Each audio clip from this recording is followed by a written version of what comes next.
Di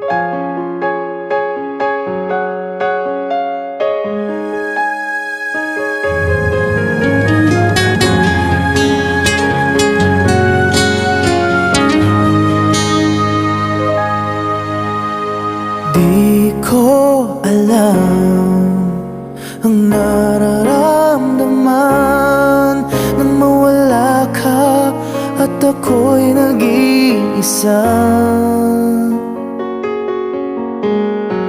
Hanggang ngayon, di ka nawawala dito sa isip ko, ika'y mahalaga.